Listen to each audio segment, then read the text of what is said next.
Welcome to another edition of Beat Diabetes and our Books and Quotes series. Today we'll be continuing to look at Gary Taubes' book, Why We Get Fat and What to Do About It. A lot of times you read this, you think, well, I don't care about that. I don't care about why we get fat. I just want to beat diabetes. But they're so closely tied together. And yeah, I know there are some of you that are skinny diabetics or thin diabetics, or you just look normal. But chances are you are fat under the skin, in the organs, in the pancreas and in the liver particularly. Anyway, I want to continue. I was looking at a section of his book where he talks about populations that have a sort of a paradox, and that is they are poor people. They don't have much money, but they are overweight. It's oftentimes extremely overweight. And, you know, of all the different populations in America and pretty much in the world, there is one group that seems to be more susceptible to diabetes than any other group, and that would be the Native Americans. Some people call them Indians. I grew up, we played cowboys and Indians, but today we know them as Native Americans. And the one group of the Native Americans that is at the top of the list, the absolute worst case of diabetes in their particular tribe would be the Pima Indians. America, they say, has about an 11% rate of diagnosed diabetes, but that's not really telling the whole story because there's a lot of people that haven't been diagnosed, but they're diabetic for sure.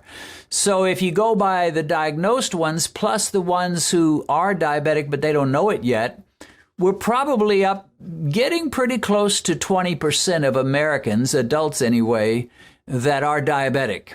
Either they know it or they don't. But the Pima Indians are over 50% diabetic. You heard that right. Over 50% of the adult Pima Indians are just, well, as the statistic goes that I read, just the Pimas, period, adult or child. It's over 50%. So that is ridiculously high. So let's give a little short history. We try to keep these episodes short, so I won't go into a lot of details. Gary Taubes says today the Pima may have the highest incidence of obesity and diabetes in the United States. I think you could leave off the word may. I think they do. Their plight is often evoked as an example of what happens when a traditional culture runs afoul of the toxic environment of modern America. Well, there is some truth to that, although he has a bit of a debate about just what the problem is, and I tend to agree with him. Now, here's the interesting thing. They weren't always this way. They were not always overweight and diabetic. If you can go back before 1850, there were people that came along and interacted with them, talked to them, traded with them, and they reported almost consistently they're a lean, active people, very nice-looking Native American people, very few obese. But things change from 1850 on. Now, those of you that know much about American history, you know that in 1849 we had our California gold rush. And a lot of people were going through Arizona to get to California, and Arizona is where the Pima Indians lived. Some also lived in Mexico. And they ended up spoiling their environment. They hunted out all the animals, or most of them. A lot of the water was diverted to make room for other cultures besides the Native Americans were just not considered a priority. So they ended up with an environment that wasn't nearly so friendly. And things just got worse and worse for them as the years went by.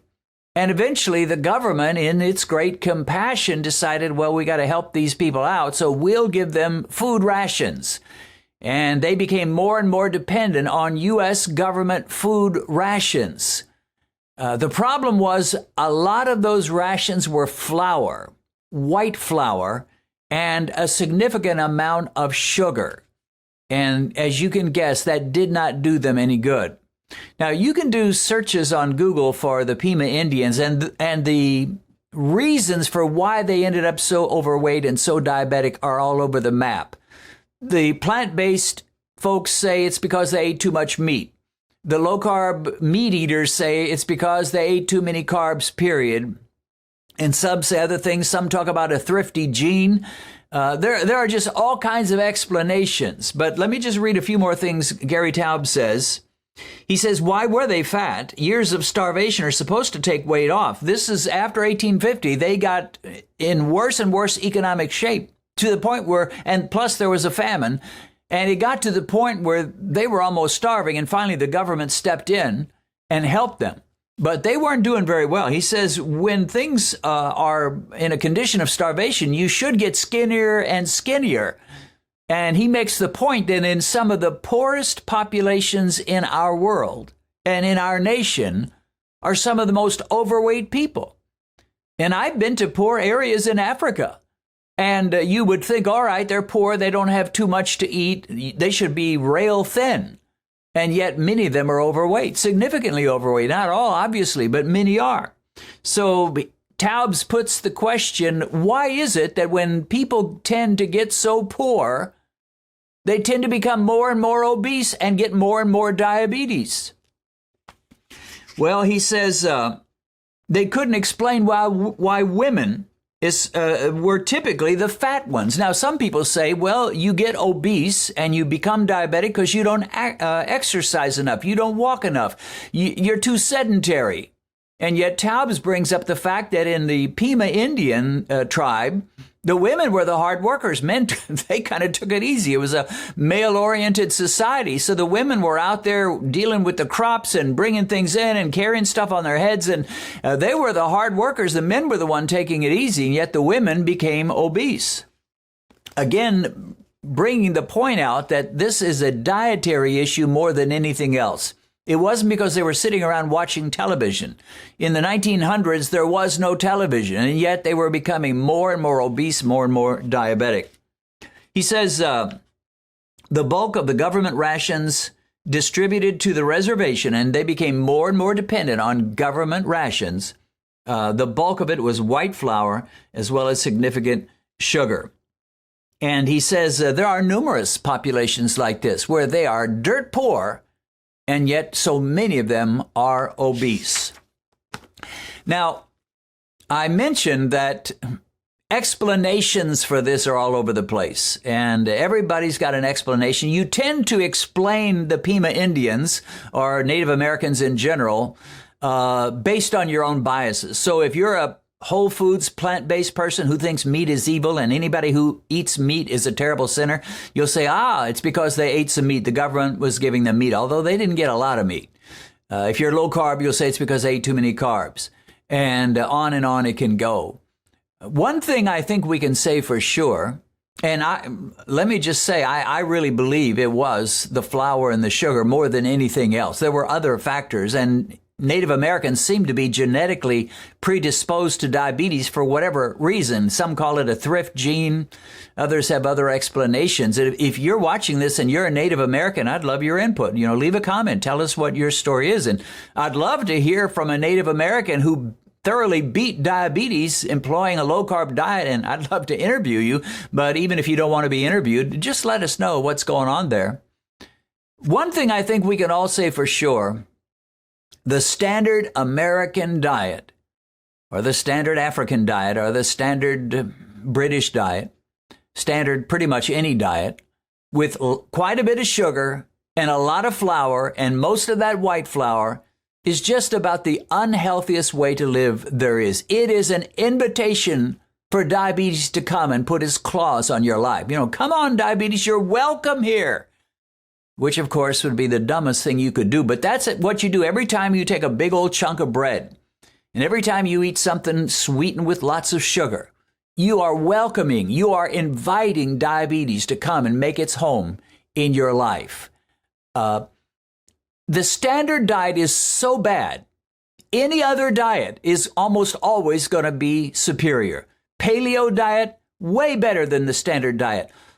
Whole foods, plant-based diet, way better than the standard diet. Low-carb diet, way better. Keto diet, way better. You name a diet, almost every diet apart from the standard diet is going to take you up a couple of notches or maybe beyond that. And another way to put it is this.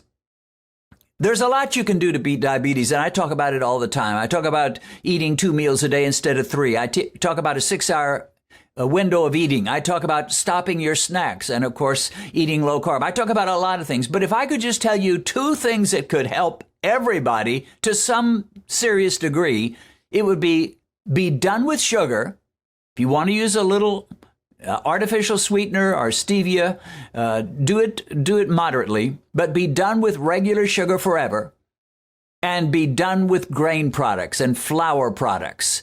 Those dinner rolls that they present to you at that Italian restaurant, or that pasta that they put that wonderful topping over, it's poison to you. So if you could just do 2 things, be done with sugar and be done with grain products, you would be way ahead of the game. But there's a lot more you can do, and of course that's what this channel is all about. So if you're a Native American or if you're not a Native American, it hardly matters. You can beat diabetes, but you're going to have to make some changes. The Pima Indians were doing great up to about 1850. And then they made some changes, not really because they wanted to, but life just changed for them with the gold rush and with the destruction of so much of the game that they were hunters. They were hunters at one time, and they couldn't hardly do that anymore. And things changed. Well, you can't change history, and you can't make changes about how much deer or how many deer are around your area, but you can sure change the way you eat. If you've recently been diagnosed with diabetes and you've just discovered this channel, let me recommend that you go to our Uploads page, which will give you access to every diabetic video we've posted since we began. As you work your way through all our videos, I believe you'll find the help you need. A link to our Uploads page is in the description.